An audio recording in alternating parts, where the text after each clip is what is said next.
बदाम भिजवलेले असणं खूप महत्त्वाचं आहे आणि त्याचं साल काढलं पाहिजे, कारण ह्या प्रकारच्या नट्सची स्वतःची संरक्षण यंत्रणा असते. ज्या क्षणी तुम्ही ते पाण्यात भिजवता, त्याला वाटतं की त्याला पेरलं जाणार आहे, मोड येणार आहे, त्याचं झाड होणार आहे आणि त्याची स्वतःची स्वप्न आहेत. तर जेव्हा त्याला मोड येतात तेव्हा काय होतं की त्यामध्ये एक प्रकारचं कॅन्सरला कारण बनेल असं एक रसायन असतं त्या दाण्यामध्ये, जे वर येऊन जमा होतं अगदी सालाच्या खाली, जेणेकरून किडे त्याला खाणार नाहीत. किडे आणि मुंग्या त्यावेळी त्याला खाणार नाहीत.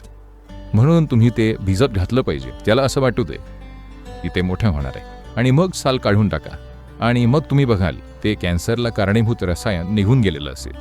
अन्यथा जेव्हा तुम्ही बदाम तसाच खाता तेव्हा तुम्ही ते रसायन नकळतपणे खात असता. ओ, मला माहीतच नव्हतं याबद्दल.